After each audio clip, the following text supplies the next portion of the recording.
2023 সালে এসে যখন মানুষ লাখ লাখ টাকা আয় করতেছে অনলাইনে বা অফলাইনে, তখন মাসে $1000 আয় করা, যেটা মাসে 1 লাখ টাকা আয় করার সমান, সেটা খুব একটা কঠিন কাজ বলে আমার মনে হয় না। যে 4টা স্ট্র্যাটেজির কথা আমি বলবো, 4টাই কাজ করবে, বাট তারপরেও প্রথম 3টা যদি আপনার কোনো একটা কারণে মনে হয় যে অনেক কঠিন, 4 নাম্বারটা 100% আপনি করতে পারবেন, এই বিষয়ে আমার কোনো দ্বিমত নাই। একটা বাচ্চাও যদি দেখে 4 নাম্বারটা, আমি শিওর সেই বাচ্চাও এটা করতে পারবে। চলুন শুরু করা যায়। প্রথম অপশন, স্টার্টিং আ ব্লগ। ব্লগ শুরু করা অনলাইনে আয় শুরু করার জন্য সবচেয়ে বেস্ট উপায়গুলোর একটা, এবং 2023, 24, 25 সালে এসেও একটা ব্লগ থেকে যত সহজে অনলাইনে আয় করা যায় এবং যত স্ট্রিমড লাইন উপায়ে অনলাইন থেকে আয় করা যায়, তত অন্য কোনো কিছু থেকে যায় বলে আমার মনে হয় না। মজার ব্যাপার হইলো, আপনাদের কোনো কোর্স করতে হবে না, কারণ আপনারা যদি প্যাসিভ জার্নালের ইউটিউব চ্যানেলে যান, 2017-18তে আমি একটা কোর্স বানিয়েছিলাম, ওইটা এখন প্যাসিভ জার্নালের ইউটিউব চ্যানেলে ফ্রিতে পাওয়া যায়, এবং ওইখানে ওই কোর্সের ভিতরে আমি একটা ব্লগ বানায়, সেই ব্লগ থেকে আয় করেও দেখাইছি মাসে $500-600, এবং তারপরে ওই ওয়েবসাইটটা আমি $15,000 বিক্রি করেও দেখাইছি, পুরাটা আমার ল্যাপটপ স্ক্রিন রেকর্ড করে একদম লাইভ দেখানো। অনেক কিছুই এখন আর হয়তো অত রেলেভেন্ট নাই, যেহেতু এটা 2017-18 সালের, বাট অনেক কিছু কিন্তু এখনো রেলেভেন্ট আছে। আর যদি তারপরেও আরো রেলেভেন্ট জিনিসপত্র আপনাদের দরকার হয়, তাহলে তো প্যাসিভ জার্নালে আপনি জয়েন করতে পারেনি, বাট জয়েন করা জরুরি না। শুধু ওইটা দেখে, ওই পুরো ইউটিউব সিরিজটা দেখেই আপনি ব্লগ শুরু করতে পারবেন। আপনি যদি ব্লগ শুরু করে অনলাইনে আয় করতে চান, স্টেপ 1 হবে ডোমেইন এবং হোস্টিং কেনা, এবং তার জন্য আমার রেকমেন্ডেশন হবে হোস্টিঙ্গার। হোস্টিঙ্গার এই ভিডিওর স্পন্সর, বাট যদি স্পন্সর নাও হইতো, তারপরে আমি বলতাম হোস্টিঙ্গার বা এরকম কোনো একজনের সাথে যেতে। তার কারণ আমি এই ইউটিউব চ্যানেলে একটা ভিডিও আছে আমার 30 মিনিটের ওয়েবসাইট বানানোর, যেখানে আমি হোস্টিঙ্গার ব্যবহার করে একটা ওয়েবসাইট বানাই আপনাদের দেখাইছি। রেকমেন্ড করার কারণ হলো, হোস্টিঙ্গার দুনিয়ার সবচেয়ে সেরা হোস্টিং কোম্পানি এরকম না ব্যাপারটা, বাট 10,000 যেহেতু আমাদের বাজেট, 10,000 টাকার পুরো টাকাটাই আমরা ওয়েবসাইটের ডোমেইন এবং হোস্টিং কেনার পেছনে খরচ করতে চাই না, কারণ সামনে আমাদের লোগো লাগবে, ওয়েবসাইটের সামনে আমাদের ওয়েবসাইটে কন্টেন্ট লাগবে, ওগুলোর জন্য একটু টাকা রাখা উচিত। খুব কম দামে ডোমেইন এবং হোস্টিং কেনার জন্য হোস্টিঙ্গারের থেকে ভালো স্ট্যান্ডার্ড সলিউশন আসলে নাই। তার কারণ হোস্টিঙ্গার থেকে যখন আপনি হোস্টিং কিনেন, আপনি অলরেডি একটা ডোমেইন ফ্রি পান, ডোমেইন আলাদা কিনতে হয় না, এবং হোস্টিঙ্গার দিয়ে যেহেতু আমি অলরেডি কিভাবে একটা ওয়েবসাইট দাঁড় করাইতে হয় 30 মিনিটের কম সময়ে এটা আমার ইউটিউব চ্যানেলে রেকর্ড করে দেখাইছি, তো ওই ভিডিওটা আপনি রেফারেন্স হিসেবে ইউজ করতে পারেন, এবং খুব সহজে ওইটা ব্যবহার করে আপনার এন্ডে আপনি ব্লগ দাঁড় করায় ফেলতে পারেন। খুব আহামরি কোনো কোর্স বা কোনো টিউটোরিয়াল এমন কোনো কিছু দরকার হবে না। ওয়েবসাইট আমি বানায় ফেললাম, ব্লগ আমি বানায় ফেললাম, স্টেপ 1 শেষ। স্টেপ 2 হইলো, এখন এই ব্লগের ভিতরে আমি কন্টেন্ট দেওয়া শুরু করব। কন্টেন্ট দেওয়া শুরু করলাম, এবং কন্টেন্ট দেওয়া শুরু করলে প্রথম দিকে খুব বেশি আহামরি কিছু হবে বলে মনে হয় না। প্রত্যেকটা ব্লগের একটা ট্র্যাজেক্টরি থাকে, এভাবে শুরু হয় এবং তারপর আস্তে আস্তে এক্সপোনেনশিয়ালি গ্রো করে। প্রথম 6-7 মাস তেমন কোনো আহামরি গ্রোথ আপনি দেখবেন না। 7 নাম্বার 8 নাম্বার মাসে যে আস্তে আস্তে ট্রাফিক আসা শুরু হবে, 12তম 11তম মাসে যে আপনি প্রথম আয়ের দেখা পাবেন বলে আমার মনে হয়, এবং যেটা আমি আমার নিজের এবং আমার হাজার হাজার স্টুডেন্টের সাথে হতে দেখেছি। আপনি যদি হোস্টিঙ্গার ইউজ করতে চান, ডেসক্রিপশনে লিঙ্ক দেওয়া থাকবে উপরে নিচে, যেখান থেকে ইচ্ছা আপনি ওই লিঙ্কে যেয়ে আপনি যদি আমার ডিসকাউন্ট কুপনটা ইউজ করেন, তাহলে একটা ডিসকাউন্ট সহ হোস্টিঙ্গার ব্যবহার করতে পারবেন। চলুন সেকেন্ড উপায়ে যাওয়া যায়। সেকেন্ড উপায় হলো starting an e-commerce business with a B2C angle. মানেটা কি? আমার এই ইউটিউব চ্যানেলে যদি আপনি একটু পিছনে ঘাটেন, আপনি দেখবেন আমার একটা ভিডিও ছিল যেখানে আমি 7 দিনে 50,000 টাকার একটা ব্যবসা একদম লাইভ দাঁড় করায় আপনাদের দেখাইছিলাম। কিছুই করি নেই, একটা সিম্পল আইডিয়া খুঁজে বের করছি, যেটা একটা ইউনিক ব্যাপার ছিল, যেটায় B2C মার্কেটিং করা সহজ। আপনার ওরকম একটা সিম্পল আইডিয়া খুঁজে বের করতে হবে, যেটার উপরে B2C বিজনেস টু কাস্টমারে মার্কেটিং করা যায়, এবং এই মার্কেটিংটা আপনি করবেন ফেসবুক অ্যাড দিয়ে। ফেসবুক অ্যাড কিভাবে শিখবো?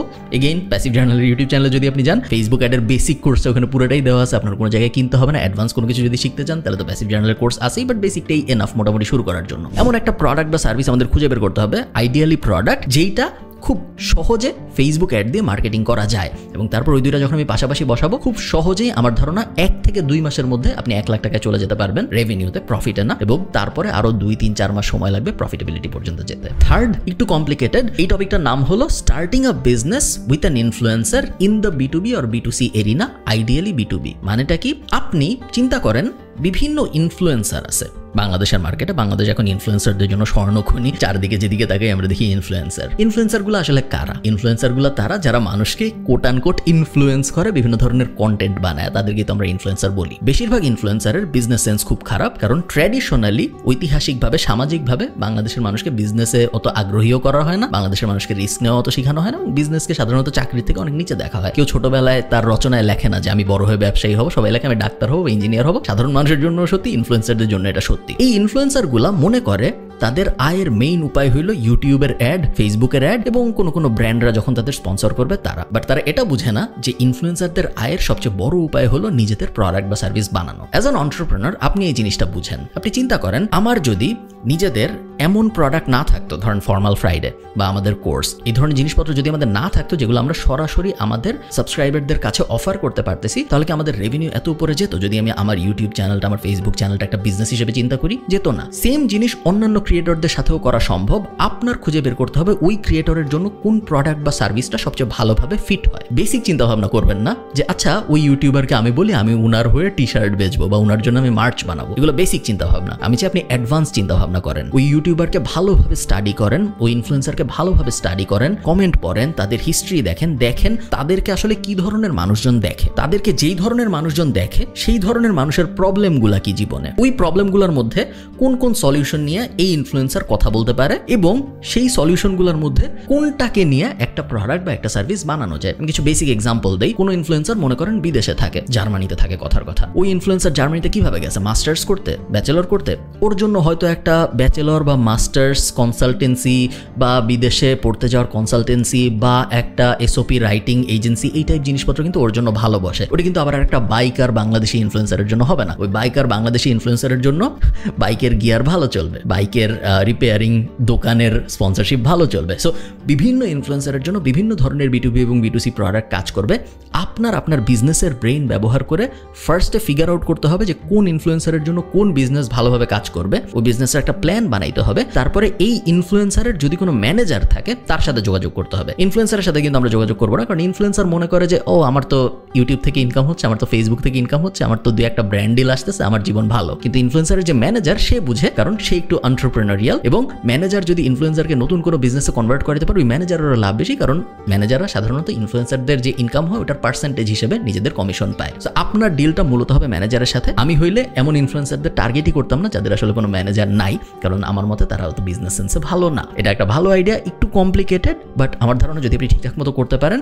ইন্টারন্যাশনালি আমরা অনেক এক্সাম্পল দেখেছি যেইখানে বিজনেস পার্সনরা ইনফ্লুয়েন্সারদের সাথে কানেক্ট হওয়ার কারণে ওই ইনফ্লুয়েন্সারদের প্রোডাক্ট বা সার্ভিস এত বুম করছে, আপনি ইনফ্লুয়েন্সারকেও চিনেন, আপনি প্রোডাক্ট বা সার্ভিসকেও চিনেন, বাট আপনি বিজনেস পার্সনটাকে চিনেন না। আপনার হইতে হবে ওই বিজনেস পার্সনটা যাকে কেউ চিনবে না, but main profit, majority profit তার কাছেই আসবে। লাস্ট যেটা আমি বলছিলাম সবচেয়ে ইজি, যেটার জন্য আপনার কিছুই করতে হবে না, সেটা হলো content repurposing and then selling an offer. একদম সহজ এক্সাম্পল বলি, আমার কন্টেন্টে আমি কখনো কপিরাইট দেই না। আমার ইউটিউব কন্টেন্ট বলেন, আমার ফেসবুক কন্টেন্ট বলেন, আমি কখনো কোনো কপিরাইট দেই না। অনেক ফেসবুক পেজ আছে, Khalid Farhan, digital academy, passive জার্নালিটি, অনেক ফেসবুক পেজ আছে আপনারা জানেন, অনেক ইউটিউব চ্যানেল আছে আপনারা জানেন, যারা আমি যখনই কোনো একটা কন্টেন্ট আপলোড করি ওটা ডাউনলোড করে, কখনো তারা ওটাই আবার ডাউনলোড করে সরাসরি আপলোড করে দেয়, কখনো তারা ওটা কেটে ওই কন্টেন্টের ভিতর থেকে যে রিল বের হয়, ওই কন্টেন্টের ভিতর থেকে যে শর্টস বের হয়, সেগুলো আলাদা আলাদা করে আপলোড করে তাদের নিজেদের প্রোফাইলে পেজে। কন্টেন্ট রিপারপাসিং যখন করা হয় সরাসরি তো একটা ইনকাম হয়। ফেসবুক তাদেরকে রিল ভিউয়ের জন্য টাকা দেয়, ফেসবুক তাদেরকে ভিডিও ভিউয়ের জন্য টাকা দেয়। তারা যদি ওইটা ইউটিউবে আপলোড করে, আমি যেহেতু কোনো কপিরাইট দেই না, সো তারা ইউটিউব থেকে ওটার থেকে ইনকাম পায়। ওটা একটা ডিরেক্ট ইনকাম, এবং তারা অনেক সময় আমার থেকেও বেটার টাইটেল এবং আমার থেকেও বেটার থাম্বনেইল ইউজ করে। সো এরকম কয়েকবার হয়েছে আমার ভিডিও আমার ফেসবুক পেজে আপলোড হয়েছে বা আমার ইউটিউব চ্যানেলে আপলোড হয়েছে, আমি হয়তো ভিউ পেয়েছি 50,000, বাট ওটা ডাউনলোড করে আরেকটু ভালো টাইটেল এবং আরেকটু ভালো থাম্বনেইল দিয়ে অন্য কেউ আপলোড করছে তার পেজে, ওটার ভিউ হয়েছে হয়তো 6 লাখ। এরকম অনেকবার হয়েছে আমার সাথে। আমার দেখতে খুবই মজা লাগে, কারণ আমার ভিডিওর কারণে তাদের ইনকাম হচ্ছে। এটা একটা উপায়, বাট আমি বলবো আপনি আরেক স্টেপ যান। শুধু এখানে কেন থেমে থাকবো আমরা? শুধু আমার সাথে করেন না ব্যাপারটা, একটা ক্যাটাগরি সিলেক্ট করেন যাদের সবার সাথে আপনি এই জিনিসটা করবেন। ক্যাটাগরি হইতে পারে ফুড কন্টেন্ট ক্রিয়েটর, ক্যাটাগরি হইতে পারে এডুটেইনমেন্ট ইনফরমেটিভ কন্টেন্ট ক্রিয়েটর আমার মতো মানুষজন, ক্যাটাগরি হইতে পারে যে কোনো ধরনের কন্টেন্ট ক্রিয়েটর। ওই কন্টেন্ট ক্রিয়েটরদের ভিডিও আপনি নেন, রিপারপাস করা শুরু করেন। ভিডিওটা আমি মূল ভিডিওটা নিব, ওটা কাটবো, কেটে ছেটে ওটাও আপলোড করব, এবং তারপরে রিল বানাবো, শর্টস বানাবো, ওগুলোও আমি আপলোড করব। তাহলে কি হইলো, আপনি জিনিসটা একটু ব্রডলি চিন্তা করেন দূরের থেকে। মানুষজন আপনার পেজটা বা আপনার ইউটিউব চ্যানেলটা কেন দেখতেছে? কারণ তারা এখন আর স্পেসিফিক একজনের উপরে আগ্রহী না, তারা একটা ক্যাটাগরির উপর আগ্রহী। আগে আপনার পেজটা তারা দেখতেছিল যারা ওই মানুষটার উপরে আগ্রহী, ওই মানুষের একটা ভিডিও আপনার সামনে আসছে আপনি দেখতেছিলেন, বাট এখন তারা ব্রড ক্যাটাগরির উপর আগ্রহী। আপনি যখন শুধু, আমার এক্সাম্পল দিয়ে আমি বলি, আপনি যখন শুধু আমার ভিডিও ডাউনলোড করে আপলোড করতেছিলেন, তখন আপনি যারা ওই ভিডিও দেখতেছে, আপনার পেজ যারা ফলো করতেছে, এখন তাদের কাছে কি বেচতে পারেন? আমার নিউজ লেটারের অ্যাফিলিয়েট হইতে পারেন, আমার কোর্সের অ্যাফিলিয়েট হইতে পারেন, আমি যদি নতুন কোনো প্রোডাক্ট বা সার্ভিস লঞ্চ করি ওগুলোর অ্যাফিলিয়েট হিসেবে ইনকাম করতে পারেন, একটা উপায়। আর একটা উপায় হলো আপনি নর্মাল অ্যাড থেকে আপনার যে ইনকাম হচ্ছে ফেসবুক, ইউটিউব আপনাকে যা দিচ্ছে ওইটা। বাট আপনি যখন একটা ক্যাটাগরি রিপ্রেজেন্ট করেন যে আমার এই পেজে বাংলাদেশের যেখানেই যে ইনফরমেটিভ কন্টেন্ট আপলোড করে ওগুলা রিপারপাস করে আমি আবার আপলোড করি, তাহলে আপনার পেজ এখন কারা ফলো করতেছে, আপনার ইউটিউব চ্যানেল এখন কারা ফলো করতেছে? যারা প্রোডাক্টিভিটি বিষয়ে আগ্রহী, যারা ইনফরমেটিভ কন্টেন্টের বিষয়ে আগ্রহী, এখন আপনার পুলটা বড় হয়েছে এবং এখন আপনি নিজের প্রোডাক্ট বা সার্ভিস লঞ্চ করতে পারেন। এখন আপনার ভাবতে হবে, আচ্ছা আমার পেজ কারা ফলো করে? আমার পেজ তারা ফলো করে যারা খালিদ ফারহানের ভিডিও দেখে, অমুকের ভিডিও দেখে, তমুকের ভিডিও দেখে, ইনফরমেটিভ ভিডিও দেখে। এই মানুষগুলোর কি লাগবে? এই মানুষগুলোর হয়তো বছর শেষে একটা ইন্টারেস্টিং নোটবুক লাগবে। আমি একটা নোটবুক বের করে বেচার চেষ্টা করি। সো আপনার ব্র্যান্ডটা আপনি দাঁড় করাচ্ছেন অন্য মানুষের উপরে। এটা ইংলিশে বলে পিগি ব্যাকিং। ইংলিশে আমরা অনেক এক্সাম্পল দেখি, বাংলাদেশে আস্তে আস্তে আমরা দেখা শুরু করছি। তাদের উপর দাঁড় করায়, বাট কোনো একজনের উপর দাঁড় করায় না, পুরো একটা ক্যাটাগরির উপর দাঁড় করায়। এবং একজনের উপরে দাঁড় করানোটা এমনিতেও রিস্কি, তার কারণ ওই একজন কোনো একটা কন্ট্রোভার্সিয়াল কথাবার্তা বললে কিন্তু আপনার ব্র্যান্ডটাও রিস্কের মধ্যে পড়ে যায়, কারণ আপনি খালি ওই মানুষের ভিডিও ডাউনলোড করে আপলোড করেন। আর আপনি যখন একটা ক্যাটাগরি টার্গেট করবেন, তখন ওই ক্যাটাগরির ভিতরে কেউ যদি একজন একটা কন্ট্রোভার্সিয়াল কথা বলে, তাকে সিম্পলি আপনি বাদ দিয়ে বাকিদের উপর ফোকাস করবেন। এবং তারপর আস্তে আস্তে আপনার অডিয়েন্স পুলটা যখন এমন হবে যে তার অডিয়েন্স পুল এবং আপনার অডিয়েন্স পুল সমান, তখন আপনার শুধুমাত্র তার প্রোডাক্ট বা সার্ভিসে বেচতে হবে না, আপনি তখন নিজের প্রোডাক্ট বা সার্ভিস পুশ করতে পারবেন। শুনতে একটু কমপ্লিকেটেড মনে হচ্ছে, বাট অনেক বাংলাদেশি এক্সাম্পল আমি দেখছি যারা আমাদের পডকাস্ট নিয়ে এটা করে বেশ সফল হচ্ছে। তারা কিছুই করে না, জাস্ট আমাদের ভিডিও কেটে আপলোড করে এবং মাসে তাদের ইনকাম হয় 15,000, 20,000, 25,000, 30,000। আমার ধারণা এটা আরো বড় স্কেলে করা সম্ভব।